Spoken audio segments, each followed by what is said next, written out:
Esta historia se llama Caminando en el Zócalo de la Ciudad de México con Juan Carlos Monedero. Querido Juan Carlos, ¿cómo ves México? Gracias por estos minutos. Muchas gracias por la invitación peripatética, ¿no? Así filosofaban los griegos clásicos caminando. México está en un momento especial. México está ahora mismo en el radar de América Latina, ha regresado después de mucho tiempo ausente. Una ausencia además que era como más clamorosa y escandalosa porque México siempre estuvo en América Latina. La gente estudiaba con los libros que se editaban aquí en este país. Siempre, incluso en los tiempos duros del PRI, donde tanto sacrificaba la democracia dentro, sin embargo, en la estructura internacional cuidaba a Cuba, respetaba, ¿no?, los procesos democráticos de fuera.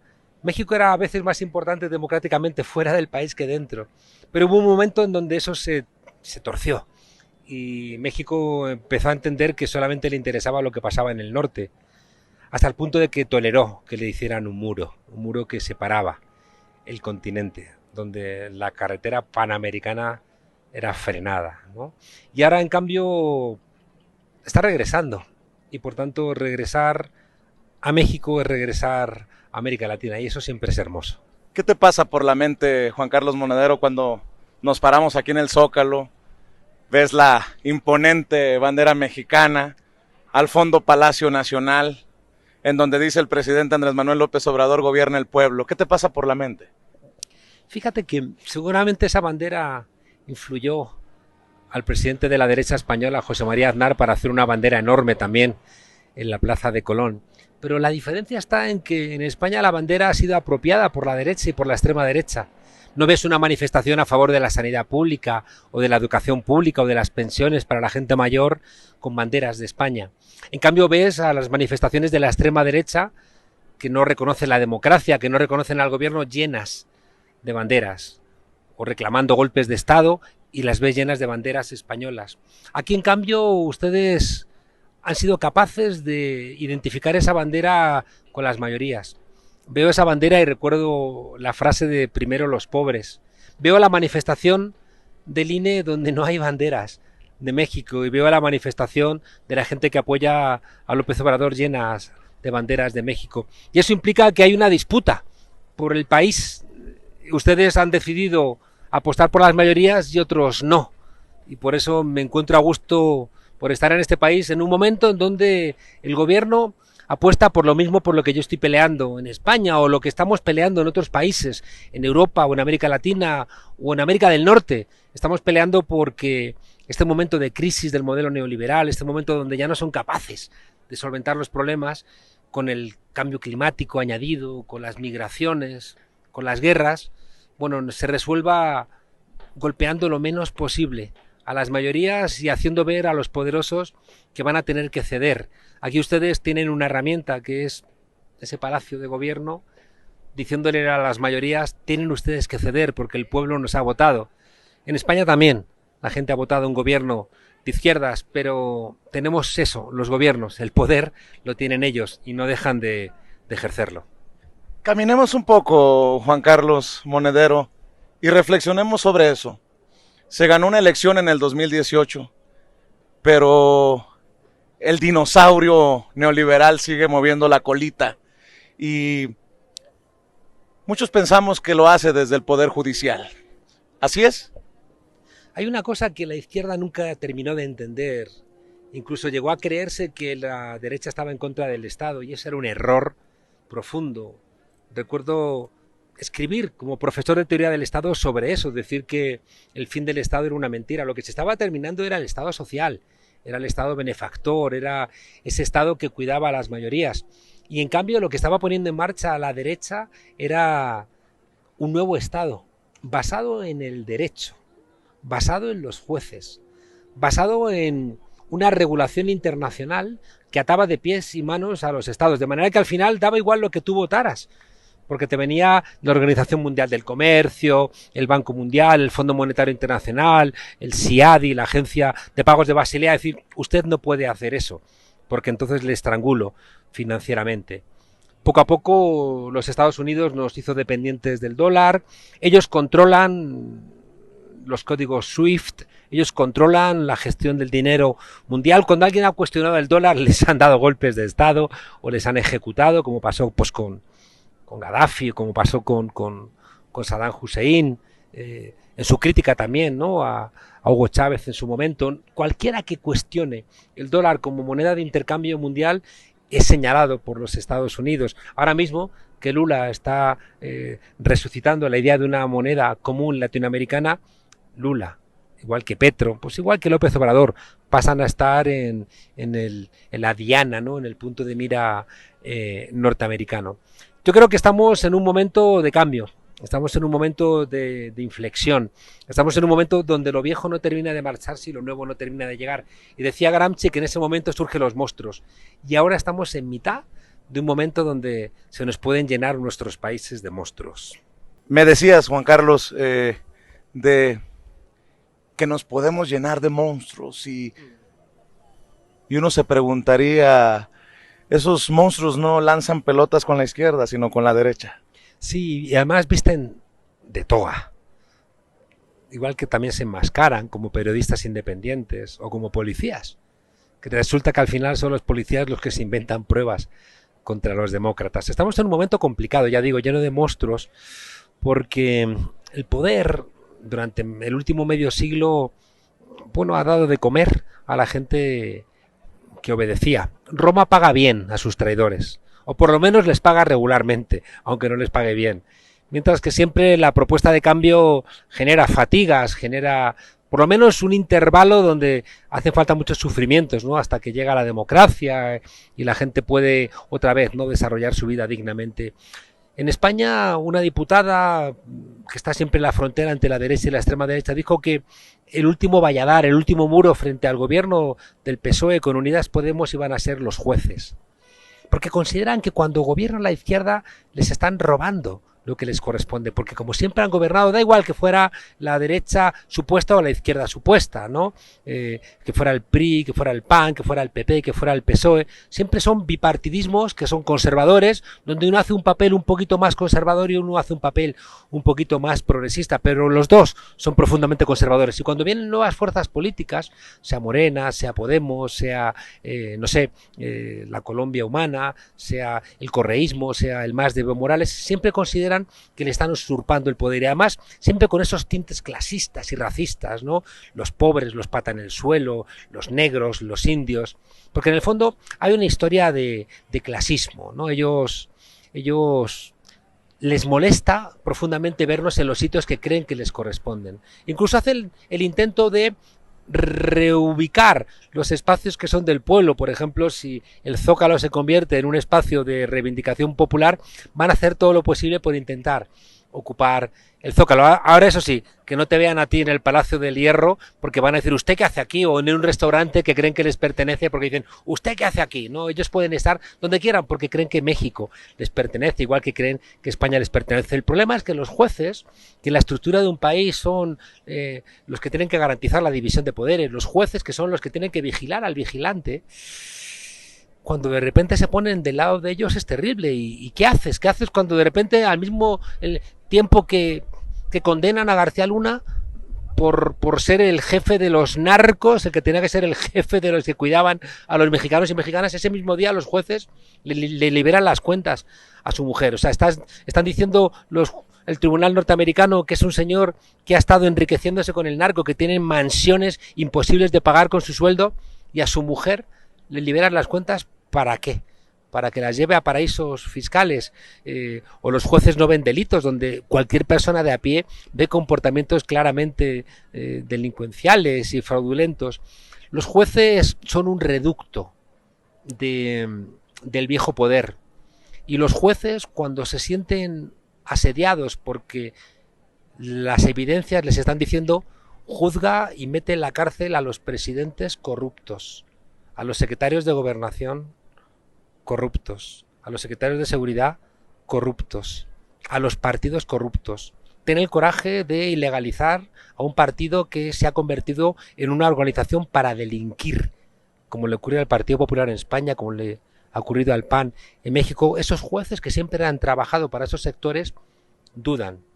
Unos van a ser honestos. No sé si porque lo son o porque las circunstancias les obligan, pero otros van a pelear hasta el final, porque saben que su suerte está ligada a esos sectores.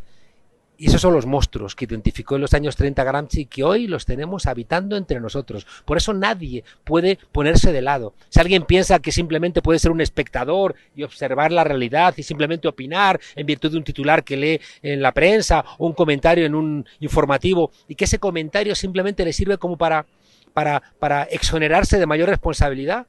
En la época del click activismo, no pones un meme o haces un clic y crees que con eso estás ayudando a la democracia en México, estás equivocado, porque la democracia en México, igual que la democracia en España, está ahora mismo asediada por poderes reales, que tienen el cuchillo entre los dientes, que les parece intolerable que García Luna sea procesado, que no tienen en el horizonte la posibilidad de que Fox o Calderón o Peña Nieto sean procesados por robar o por colaborar con el narco, que no pueden pensar que los empresarios que financiaron a esos políticos corruptos puedan ser llamados por la justicia. Toda esa gente que no observa esa situación está dispuesta a dar un golpe de Estado que será blando o que será duro.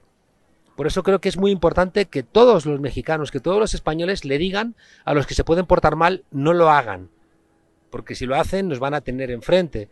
Y como esa gente es más o menos miedosa, si los que quieren responder con violencia o responder saltándose la ley saben que tiene enfrente mucho pueblo, se lo van a pensar dos veces. Y por eso no basta con que observemos desde el salón de nuestra casa, sino que tenemos que hacer ver en qué lado de la trinchera estamos, porque la derecha ahora mismo, tanto en México como en España, está trazando una trinchera. En la trinchera, desgraciadamente, solamente hay dos lados. Y uno puede decir, es que no me siento representado por ninguno de los dos lados. Y yo les diría, tienes razón, puede ser que no tienes por qué sentirte representado, pero no te olvides que el lado de allá, el lado de la derecha, el lado de los jueces corruptos, de los policías corruptos, de militares corruptos, de empresarios corruptos, de políticos corruptos, ese lado al final te va a terminar devorando. Por tanto, ponte en este lado de la trinchera, asume que este lado de la trinchera es muy plural, que este lado de la trinchera no lo representa nadie, sino que lo tenemos que representar entre todas y todos, y ayuda a que este lado de la trinchera se parezca lo máximo posible a ese espacio de libertad y democracia por el cual estás peleando. Juan Carlos, ahorita hablamos de periodistas corruptos, de incluso la persecución de ustedes allá en España, pero enfoquémonos en el domingo, aquí en el Zócalo, camisetas rosas, miles de personas, por la razón que tú quieras. ¿Qué oportunidad significa de autocrítica, de reflexión para la izquierda, Morena, el gobierno? ¿Qué tan riesgoso, qué tan peligroso resultaría para este proceso de transformación que encabeza Andrés Manuel López Obrador? Es verdad que para la población de México llenar el Zócalo pues puede parecer mínimo, pero simbólicamente es importante, ¿no? Llenar este espacio, las calles adyacentes. Y a mí me gusta utilizar la metáfora de que son el canario en la mina. Los mineros tradicionalmente bajaban a la mina con un canario y si el canario fallecía es que había una fuga de grisú y por tanto había que salir corriendo, ¿no? Yo creo que la derecha mexicana está sin rumbo político partidista. El PRI anda como pollo sin cabeza, donde no reconocen ni a su propio líder. El PRD es un partido que se dice de izquierdas, pero que acompaña a la derecha. Y el PAN es un partido donde ahora mismo acaba de demostrarse su connivencia con el narco. Y por tanto están buscando fuera de los partidos alguien que pueda representar el espacio que representaba antes el PRI o el PAN. Y ahí pues lo han buscado en el Instituto Nacional Electoral. En otros países lo han buscado en los medios de comunicación y han construido a través de los medios supuestamente personas de la sociedad civil, casi siempre empresarios, que luego tenían el dinero en Panamá, ¿no? O por ahí, pero que los medios se encargan de construir como referentes de la sociedad civil. Y aquí no han sido capaces de construirlo, pero en cambio han identificado la posibilidad de que a través del Instituto Nacional Electoral esos millonarios del Instituto Nacional Electoral pueden hablar de la democracia, ¿no? En este mundo que tenemos bastante esquizofrénico, ¿no? Donde resulta que los partidarios de acabar con los derechos humanos hablan en nombre de la democracia, ¿no? Los que hacen leyes mordaza y los que atenazan realmente a los medios de comunicación hablan de libertad de expresión. Estamos un poco, como decía Galeano, en un mundo al revés, ¿no? Donde los que invaden países, los que dan golpes de Estado hablan, ya digo, en nombre de los derechos humanos o los que no quieren que les regulen la economía hablan en nombre de la libertad. Han encontrado en el Instituto Nacional Electoral ese liderazgo que son incapaces de representar. Pero no deja de ser cierto que al lado de los Valenzuela, al lado de los Woldenberg, bueno, pues está el Baser Gordillo, están los Fox, los Calderón, los Peña Nieto, los empresarios millonarios que representan al México de siempre. Ahora bien, la capacidad de engañar es enorme. No nos engañemos al respecto de su capacidad de engañar. Sobre todo porque cualquier persona molesta con el gobierno, y siempre hay mucha gente molesta con un gobierno porque tienes un presidente municipal que no te gusta, porque has visto que alguien ha cometido un pequeño acto de corrupción en tu pueblo o en tu ciudad, porque no has visto satisfechas tus necesidades, porque tienes unas demandas que no se te cubren, porque piensas que a alguien le va mejor que a ti y no entiendes por qué alguien ha prosperado y tú no, ¿no? Todas esas cosas pueden hacerte llevar a estar enfadado con el gobierno y de repente empiezan a articular, como decía un pensador, un significante vacío donde la gente se engancha a ese significante para decir estoy en contra de López Obrador por las razones que sean, ¿no? Y hay que ser cuidadosos, porque si los que tienen el poder sobre los medios de comunicación, sobre las universidades, sobre los dispositivos ideológicos de un país, son capaces de juntar todas esas críticas señalando a un culpable, eso casi siempre tiene efecto. Y por eso creo que el canario en la mina muerto es una señal para que tomes medidas. Si se llena la plaza del Zócalo, si esa plaza del Zócalo va a las portadas de todos los diarios, se abren los informativos, si hay una explicación elogiosa, épica, de lo que significa esa llegada al Zócalo y no hay un discurso alternativo que explique qué es lo que está pasando, creo que al final las víctimas pueden votar a sus verdugos y eso siempre es un problema que hemos visto repetido en muchos lugares. La gente que salió de la pobreza en el Brasil de Lula y Dilma Rousseff votaron a Bolsonaro y volvieron en un año a ser pobres de solemnidad y cuando protestaban por volver a ser pobres la policía les disparaba. ¿Queremos repetir esa situación? Aquí enfrente vive el presidente Andrés Manuel López Obrador, Juan Carlos. ¿Cómo entiendes el liderazgo de López Obrador? ¿Cómo le está yendo a López Obrador en este México en 2023 rumbo a la gran batalla del 2024? López Obrador es uno de esos liderazgos de los que decía Neruda, hablando de Bolívar, surgen cada 100 años, porque son liderazgos que tienen detrás movimiento social. Y eso es lo complicado. López Obrador no sale de las últimas elecciones del 18. López Obrador viene del fraude electoral del 88. Viene del desafuero. Viene del robo de las elecciones por parte de Calderón, viene del robo de las elecciones por parte de Peña Nieto, viene de la lucha por la no privatización del petróleo, ¿no? Es decir, López Obrador representa el 132, representa el zapatismo, me atrevería a decir incluso, representa a Javier Sicilia, representa toda la gente que se levantó diciendo estamos en contra del régimen del PRI y del PAN. Y de alguna manera él representa todo ese movimiento. Y va a ser muy complicado que quien le sustituya herede esa complicidad con todo un pueblo que tiene detrás 40 años, 30 y tantos años, ¿no? Y por tanto la sustitución de López Obrador va a ser un momento de debilidad para este proceso, que van a utilizar los poderosos, las oligarquías, siempre auspiciadas por los Estados Unidos. No seamos ingenuos, no tengamos que esperar 50 años como en el golpe de contra Salvador Allende para que se desclasifiquen los documentos y sepamos que la CIA participó en el golpe de estado de Pinochet contra Allende. O sea, a día de hoy están la embajada norteamericana conspirando con los que organizan las marchas del INE para decirles por dónde tienen que ir, cómo tienen que argumentar, para asesorarles en la vestimenta, asesorarles en los discursos. No nos engañemos. Ayer el presidente precisamente en la mañanera hablaba duro contra Estados Unidos. Claro. Les decía, a ver, encárguense de lo suyo porque acá en México hay más democracia que allá y con directo personaje con nombre y apellido, Anthony Blinken, secretario de Estado de Estados Unidos. Lo que habla también de un presidente que por mejor que se haya llevado con Biden, no le va a permitir nada a ese pie estadounidense que muchas veces busca ponerse sobre el cuello del río Bravo para abajo. Pero si es que Biden no manda en los Estados Unidos. Estados Unidos es una mixtura de un gobierno salido de las urnas y el gobierno también de las grandes corporaciones, que es el que dicta lo que se puede y lo que no se puede hacer. Incluso te dicta si conviene una invasión o no conviene una invasión, o si conviene apoyar un golpe de Estado en Brasil o no. Es decir, no nos engañemos, Estados Unidos es el país donde unos loquitos con una cabeza de bisontes con cuernitos han asaltado el Capitolio, y unas 2 cuadras más allá estaba Donald Trump esperando que pudieran entrar, que pudieran agarrar las urnas, porque si se llegan a hacer con las urnas se invalida las elecciones, porque ahí estaban los votos y hubieran tenido que volver a ir a elecciones y hubiera ganado seguramente Donald Trump en mitad de ese ruido, ¿no? O sea, Estados Unidos, ¿quién es para dar lecciones de democracia a ningún lado?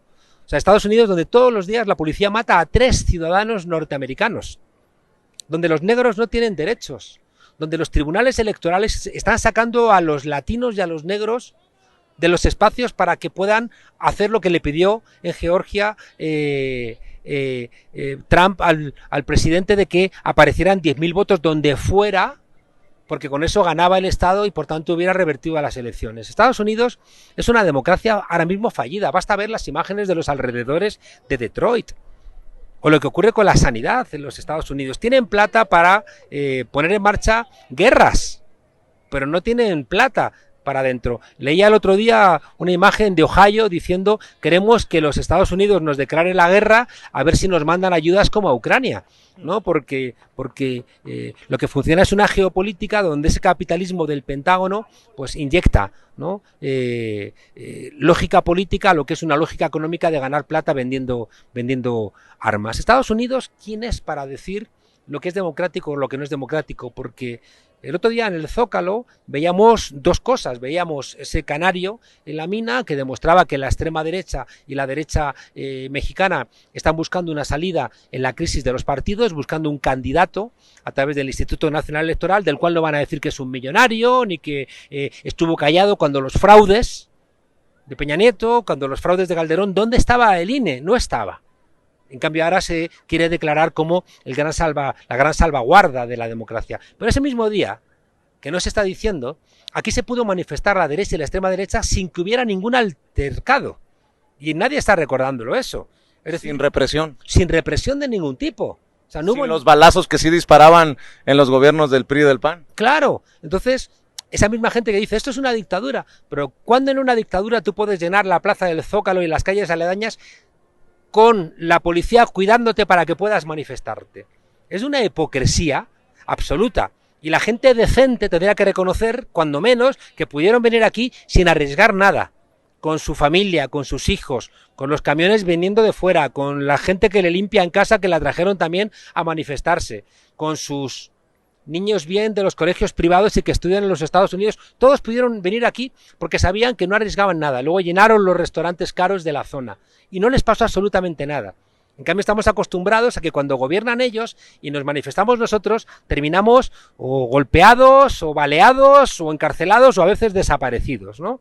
Por tanto, Estados Unidos, que cuide un poco lo que está pasando con su democracia y que no nos dé lecciones en los demás países de cómo tenemos que solventar nuestros desarrollos democráticos. Aguántame, esa cercanía con Estados Unidos no genera un riesgo para el presidente Andrés Manuel López Obrador. Yo se lo he preguntado en la mañanera y él dice no, todo está bien porque el pueblo está de nuestro lado. Pero muchos hablado del golpe blando, de la guerra híbrida. Hay un intento por lo menos de golpe blando contra Andrés Manuel López Obrador, una guerra híbrida en proceso. Pero desde la noche en que se proclamó la victoria electoral de López Obrador, es como en el 36, sabíamos cuando estalló ese proceso que realmente había estallado. Luego se demostró con documentos que la noche del 14 de abril los sectores monárquicos, junto con la jerarquía de la Iglesia y sectores militares enamorados del fascismo en Italia, empezaron a articular el golpe de Estado que después iban a dar el 18 de julio del 36. Aquí, desde el día en que gana López Obrador, los poderosos empiezan a plantear un posible golpe de Estado. ¿Y quién es su aliado? Pues los Estados Unidos, porque ellos son los que van a hacer lo que los Estados Unidos le reclamen. Y por tanto, desde esa noche, los que estaban haciendo cálculos, a ver, ¿cuánto me va a cobrar López Obrador en una subida de los impuestos? ¿Cuánto me va a cobrar López Obrador en poner en marcha un proceso judicial que me puede llevar a la cárcel? ¿Cuánto me va a cobrar López Obrador por frenar mi tráfico de armas, mi tráfico de drogas o mi tráfico de gasolina? ¿Cuánto me va a costar que López Obrador revierta lo que me iban a pagar por los terrenos alrededor del aeropuerto? ¿Cuánto me va a costar todo lo que tenía que ver con la corrupción? Y hacen cuentas y dicen, bueno, voy a dedicar un 30% de lo que me va a quitar López Obrador a intentar tumbar a López Obrador. Y eso supone mucha plata. Plata para comprar casi todas las televisiones, casi todos los diarios, casi todas las radios, casi todas las redes sociales, porque a ver si se nos quita un poco la pendejada. Estamos preocupados, ¿no?, por espacios en las televisiones cuando la pelea está en las redes sociales, en WhatsApp, o si me apuras, o en Facebook, o si me apuras en sistemas mucho más actuales de geolocalización donde señalan a cada ciudadano y saben lo que ha votado, lo que quiere y cuál es el mensaje particularizado que le van a mandar, ¿no? Estamos luchando contra la gente del poder. Y repito, ganamos los gobiernos, no ganamos el poder lo tienen ellos. Y por tanto, si seguimos, ¿no?, haciendo, y perdonen la expresión, pendejadas, entre otras, dividirnos entre nosotros y pelearnos entre nosotros, al final nos van a ahorcar juntos. Esto es importante, la unidad. Dices, si seguimos haciendo pendejadas, si se pelea al interior del movimiento, uno se imagina que puede ganar tal o cual, pero el movimiento es el que debe de importar, porque es el que debería de prevalecer a largo plazo. ¿Voy bien o me regreso? O sea, la pregunta de fondo es si México realmente ha avanzado democráticamente o no. Cualquier observador medianamente sensato y decente reconocerá que México es diferente al de hace 4 años, que no ha habido ningún crimen de Estado donde haya participado el gobierno, donde la oposición se puede manifestar sin que haya ningún tipo de impedimento, que hay un seguimiento profundo para que no haya corrupción, que se está dedicando la renta a establecer infraestructuras al servicio del conjunto del país, que se está intentando mantener la capacidad de renta de los sectores más golpeados, ¿no?, de los pensionistas, de la gente pobre, pero que nadie se engañe. Si alguien piensa que en 4 años van a cambiar este país, es que vive en la irrealidad. O sea, que en España todavía hace 50 años que murió Franco y en España sigue habiendo franquismo sociológico. Aquí en México hay priismo sociológico. El priismo está metido en los tuétanos de este país, está en las rendijas de todo lo que estamos viendo. Y por tanto está en los funcionarios, está en las lógicas, en los usos y costumbres, está en el comportamiento de los medios de comunicación, está en los jueces, está en el ejército, está en la policía. ¿Alguien piensa que en 4 años van a revertir el comportamiento de la policía o del ejército en este país? O sea, ¿estamos locos? ¿O estamos solamente planteándolo para intentar pedir milagros cuando no hemos pedido en 70 años a los demás que hagan algo, ¿no? Y por tanto, creo que hay un elemento muy relevante y es que el cambio en este país, las personas, los mexicanos y las mexicanas, que lo que busquen es un bienestar para ellos, para sus hijos y para sus nietos, creo que tienen que comprometerse en mantener los cambios. Porque si ganasen ahora mismo el PRI o el PAN, lo primero que harían sería liberar a García Luna. Y que García Luna no hablase y contase cuál ha sido el comportamiento del PRI y del PAN, por ejemplo, con el narcotráfico. No nos engañemos. O sea, que cualquier victoria del PRI o del PAN significaría regresar a la noche oscura de este país. Eso no significa que todo lo que haga el gobierno sea correcto ni puedan hacerlo. No. Es que están lidiando con un siglo de inercias y no es posible. Por eso es tan importante que la gente se comprometa, que no digan, López Obrador, solvéntame todos mis problemas, que así no funciona el mundo, que no hay ningún líder que tenga una varita mágica capaz de solventar todos los problemas. Tiene que comprometerse el pueblo, y no solamente yendo a las marchas, sino en el día a día, denunciando la corrupción, haciendo su parte, colaborando. Entonces, claro, resulta que para que en este país las cosas cambien va a hacer falta no un sexenio, sino 2 o 3, cuando menos. Porque hemos visto en Brasil, hemos visto en Argentina, después de un decenio de gobiernos de izquierda, viene Macri o viene Bolsonaro y en un año te desmantela todo lo construido.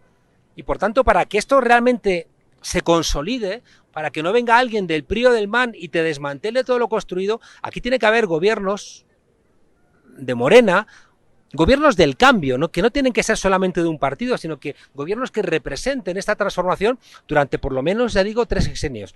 Y la pregunta es, ¿quién garantiza la continuidad? Aquí no hay reelección, por una cuestión histórica de ustedes que tiene sus ventajas y tiene sus inconvenientes. Como no hay reelección, ¿quién garantiza la continuidad? Y esa es la razón de la revista que nosotros hemos sacado, ¿no? La revista Red Transformación. La veía que la ponías así hacia la pantalla y veo a los 4. No era mi voluntad, pero era la idea de ponerla, ¿no? Entonces, la idea es que para que se mantengan los logros democráticos en este país, el momento de debilidad que va a leerlo como tal la derecha, que es el momento de la sustitución, que van a aprovechar para dar el zarpazo, porque son gente que ha demostrado que no tienen compromiso democrático, tiene que intentar limitarse en la medida de lo posible. Ustedes han renunciado al dedazo, el presidente López Obrador ha renunciado al dedazo y ha puesto en marcha una encuesta. Las encuestas tienen también una parte positiva, y es que el pueblo va a decir quién es el candidato preferido o la candidata preferida, pero tiene el problema de que, como cualquier proceso interno dentro de un partido, genera fricciones y roces. La pregunta es, si esta ventaja, porque yo he visto muchos países de América Latina donde la sustitución de un liderazgo que tiene detrás un movimiento social histórico se ha zanjado con un absoluto vacío. Aquí tienen ustedes a día de hoy 4, incluso a lo mejor 5 candidatos que pueden sustituir al presidente López Obrador. Está Marcelo Ebrard, está Monreal, está Claudia Sheinbaum, está Adán Augusto López, incluso puede estar a lo mejor Fernández Noroña o los que surjan. Es decir, que hay alternativa. Y para esa alternativa necesitan una discusión interna que puede generar roces. A veces no tanto entre los líderes como entre las bases que los apoyan. Alguien que piense que llevando la cabeza de alguien de los otros contendientes va a ascender en el escalafón. Y al final un proceso que tendría que ser democrático y que es un proceso de devolución al pueblo de las decisiones importantes se puede convertir en una lucha de todos contra todos donde Morena salga herido. Y si Morena sale herida del proceso de primarias, la derecha sale reforzada. Y por tanto, nadie que realmente tenga interés en el futuro democrático de México, nadie debiera golpear a ninguno de los demás candidatos en este proceso de encuesta. Al revés, que cuenten cuáles son sus alternativas, que cuenten por qué piensan que son los mejores candidatos o candidatas para dirigir este país, pero que no caigan en el error de pelearse entre ellos. Y por eso la idea de piso parejo que defendemos en la revista y que ha planteado el presidente es la garantía de que todos acepten finalmente el resultado y que quien gane diga he ganado en buena lid y quienes pierdan digan hemos perdido en buena lid. ¿Qué es lo que va a permitir que quien gane no lo gane todo y se refuerce con los demás líderes que son líderes espectaculares y que sería un despropósito dejarlos fuera del juego político porque han perdido la carrera presidencial? Y de la misma manera, los que han perdido tienen que tener la sensación de que no lo han perdido todo y que siguen siendo útiles en el desarrollo democrático de Morena y de México. Tienen que terminarse estas terribles ideas de que cuando pierdes te vas, te cambias de partido, te marchas. No. Es decir, que los proyectos de continuidad los expresan los partidos políticos, no los expresan los líderes, porque en el siguiente sexenio habrá quien gane representado un liderazgo que tendrá que marcharse. Y tendrá que venir otra persona. Y la continuidad que la representa, para mí la representa Morena, como partido movimiento. Por eso es tan importante que Morena sea quien garantice la idea de piso parejo. Morena tiene que ser quien garantice que quien gane reciba el apoyo de todo el partido sin ningún tipo de cuestión. Morena tiene que ser quien traslade a la ciudadanía la parte de corresponsabilidad con el mantenimiento de los logros de lo que signifique la 4T. Está América Latina mirando a México, porque nos jugamos mucho, porque los enemigos son poderosos, porque aquí son ustedes el único país donde ha ganado la izquierda con un poquito más de de distancia respecto de la derecha. Y por tanto creo que su fracaso no les corresponde, no les pertenece.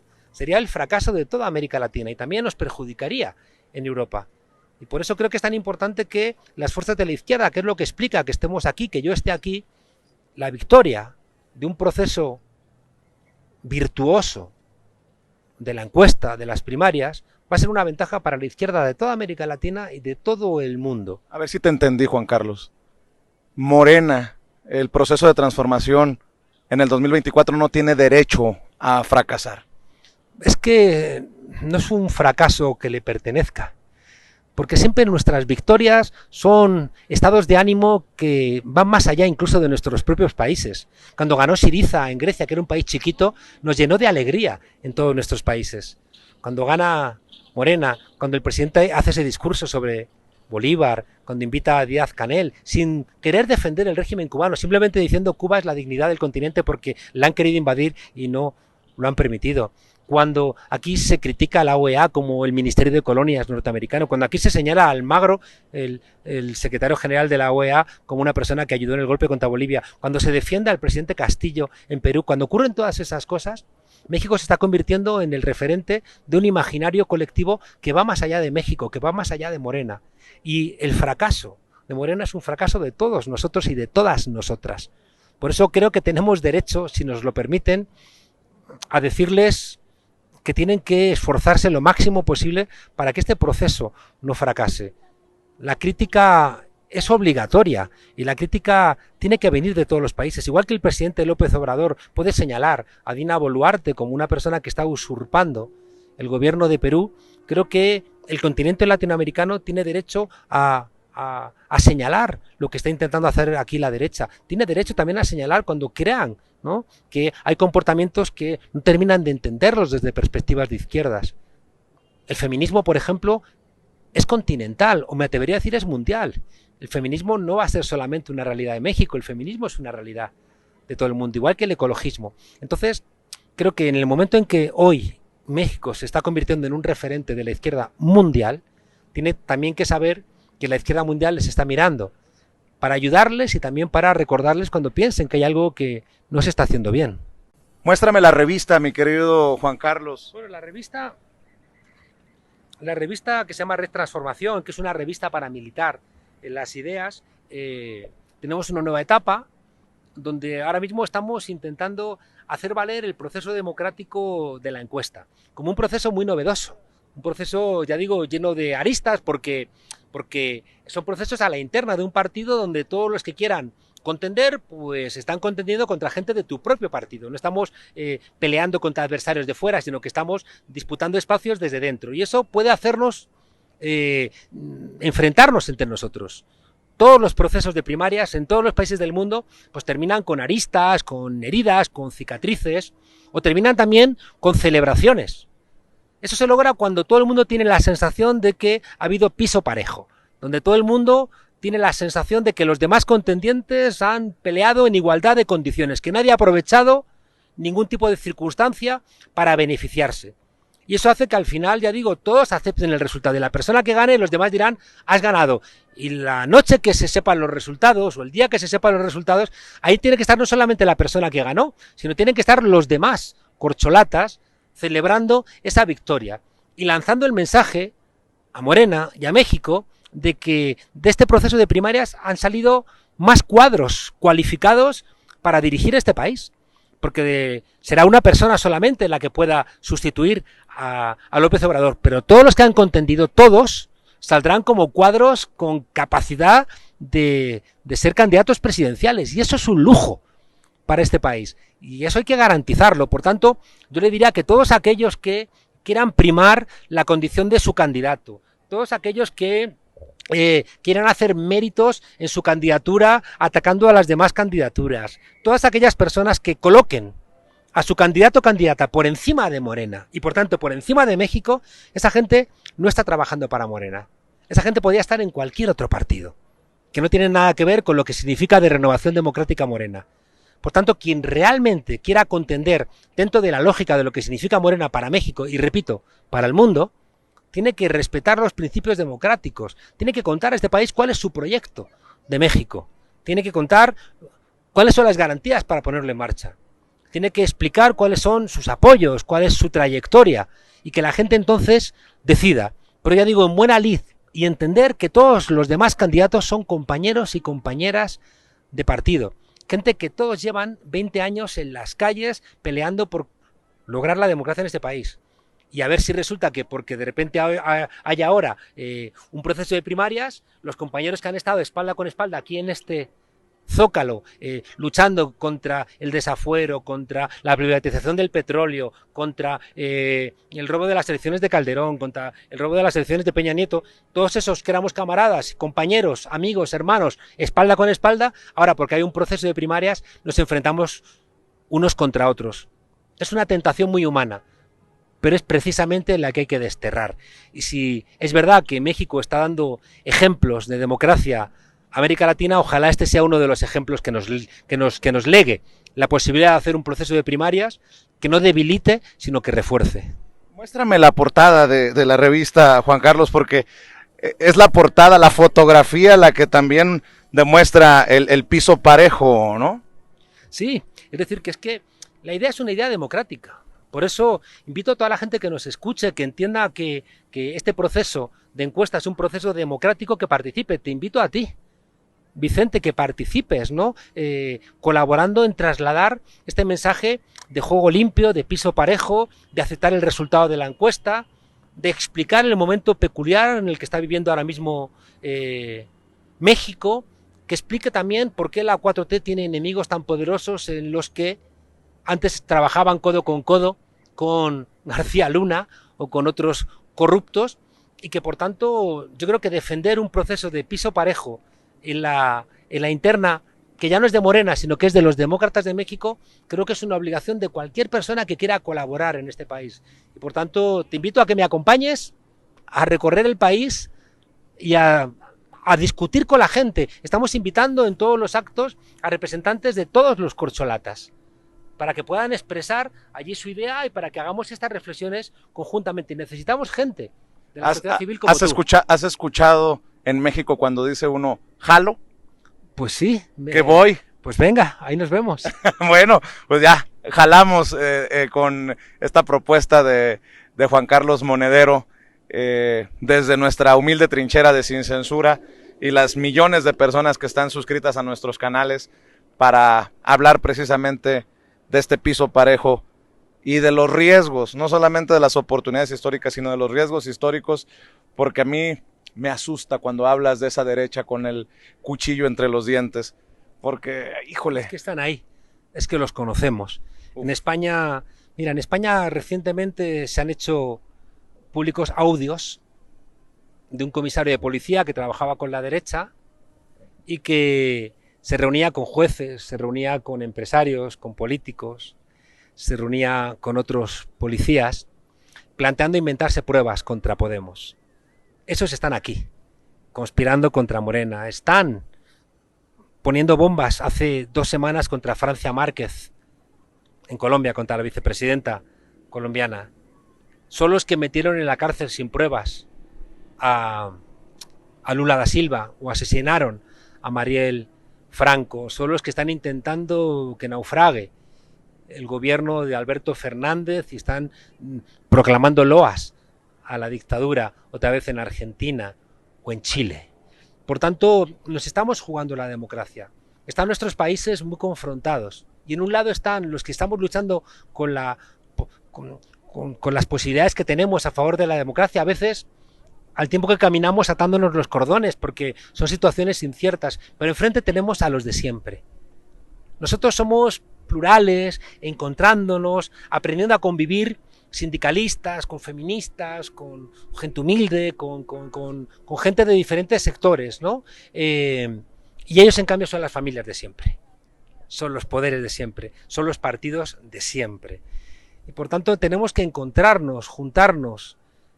Creo que la gente que escuche tu programa seguramente es gente que lo que quiere es ideas para tener su propio criterio, no para que les adoctrinen, sino para encontrar sus propias soluciones y al final para construir su propia conciencia. Y a mí eso me gusta mucho, porque casi siempre termino mis charlas recordando a Bertolt Brecht, que decía que solamente los pueblos con conciencia son los pueblos que tienen esperanza. Qué emocionante estar en el Zócalo contigo, Juan Carlos. ¿Cómo están? Las plazas más hermosas del mundo. La gente aquí viéndonos grabar esta entrevista. Juan Carlos, ¿cómo están ustedes? Bien. Sí. ¿Cómo está, señor?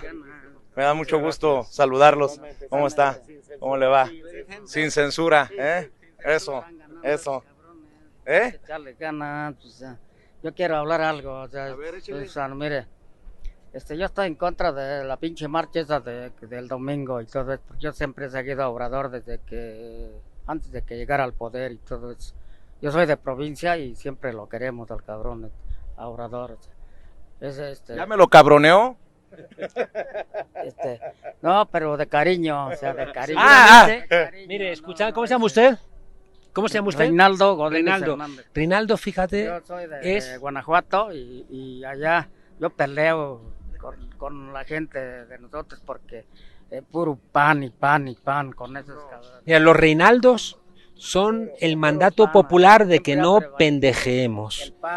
Es el mandato popular de que si nos separamos, nos van a ahorcar juntos. Que anoche, o sea, yo estoy en contra sacaron incluso el sueldo de la Norma Piña, 325,000 pesos de sueldo y Obrador 111, entonces, ¿cómo es posible? Si se llegó al acuerdo de que nadie podía ganar más que el presidente y la señora gana 325,000. Y no le quiero echar a perder el día, pero también hay que decir que Lorenzo Córdoba se va a ir con una indemnización como de 9 millones de pesos y Ciro Murayama como con otros 7,5 millones. Digo, para que se enoje, pues, bien. Sí, pero mira, eso para ellos no es nada, lo que tienen guardado aparte. ¿Tú crees que nada más eso van a tener? No, esos cabrones tienen su guardado y todo eso. Acuérdate cuando tenía apartado Lorenzo Córdoba 500 millones para su retiro, que salió 500 millones para su retiro, se los detectó la SAT, o Hacienda se los confiscó y ahora creo nada más 9 millones se va a llevar, pero para ese cabrón no es nada, de veras, nada. Me da mucho gusto que se exprese, que le haya perdido el miedo a expresarse y qué mejor que en el Zócalo, ¿no? Sí, yo aquí trabajo y todo, entonces ¿Ya no tiene usted miedo de decir lo que piensa? No, porque durante mucho tiempo decir estas cosas que usted decía, aquí le podían costar un disgusto. Pues, olvídese, o sea, lo agarraban a madrazos a uno.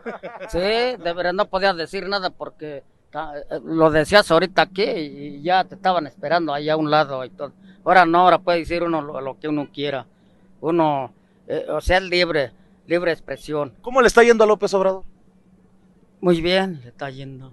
Pero dentro de lo que cabe de todo lo que está haciendo, pero le está yendo mal con toda esa pinche bola del PAN, PRI, o sea, con los partidos que están de oposición del PRD, PAN y PRI, esos tres ya ves que los tiene encima y encima y encima. Según que le van a quitar el registro al PAN, ojalá y se lo quiten al cabrón. ¿Sí, no? Muy bien, pues le agradezco mucho, jefe, estamos siempre a la orden. Cuídese mucho. Sí, Vicente, y yo siempre veo tu sin censura. Gracias. Veo a todos, pero más me invoco a eso. Ya cuando llego a la casa, prendo las redes sociales a ver cuál me gusta, chingue. Eso, muchas gracias, jefe. Que le va muy bien. También yo quiero mandar un mensaje. A ver.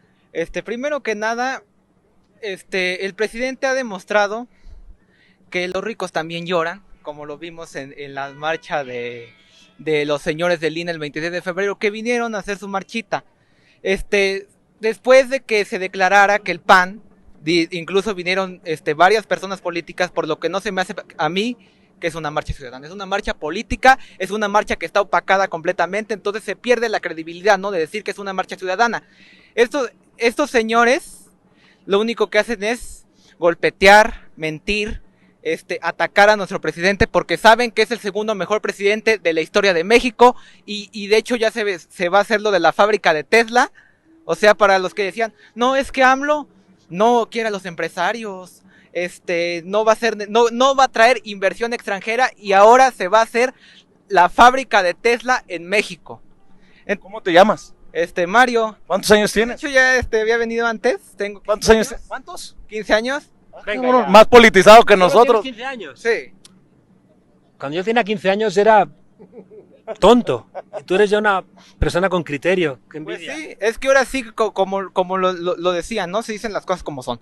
Estos señores lo único que quieren es defender sus privilegios. Ya se comprobó que están aliados con el crimen organizado cuando se declaró a su amigo García Luna como culpable y el Felipe Borolas pues no se apareció en la marcha porque sabía que pues luego Anda con Aznar en la fiesta allá de 70 años. anda ahí explorando el fascismo allá en España. Te agradezco mucho. Yo sé que te tienes que retirar, querido Juan Carlos, pero una reflexión para cerrar sobre los medios de comunicación. Esos que te meten el puñal y le dan vuelta contra ti, contra los compañeros en España, y que acá, básicamente con el mismo guión, le dan duro al presidente y a sus esfuerzos. Mira, los medios de comunicación nos ponen en una tesitura democrática. Se hace 100, 150 años, dependiendo de los países, tuvimos que pelear por el voto para dejar de ser súbditos y ser ciudadanos. Hoy, en 2023, o peleamos por unos medios de comunicación libres y plurales o vamos a volver a ser súbditos. Hoy la condición de ciudadano, de súbdito, nos la jugamos en unos medios de comunicación que realmente sean capaces de dar voz al pueblo, de analizar las tareas de gobierno, de explicar cuáles son las posiciones de la oposición, de tener memoria democrática, porque si los medios de comunicación son lo que son hoy, que son herramientas al servicio de los que las pagan, es decir, son empresas de medios de comunicación, creo que, como decía Malcolm X, terminaremos odiando a las víctimas y amando a los verdugos.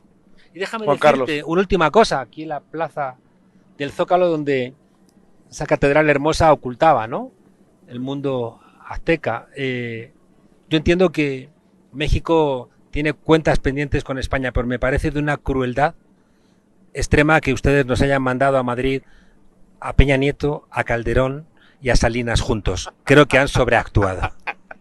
mi querido Juan Carlos, te agradezco mucho. Y ya me contarás a dónde nos vamos en esa primera Gira con la revista de Transformación. Pues cuenta que te voy a llamar y gracias por colaborar en algo que creo que es un desafío para todos. Y te lo digo yo, que no soy mexicano, pero me siento parte de este continente. Y creo que poder colaborar con vosotros y vosotras es un regalo. Y poder contar con gente también de tu independencia es un regalo. Suerte. Muchas gracias. Lo aprecio mucho por tus generosas palabras. Te tomo caminando por este zócalo, mi querido Juan Carlos. Cuídate mucho.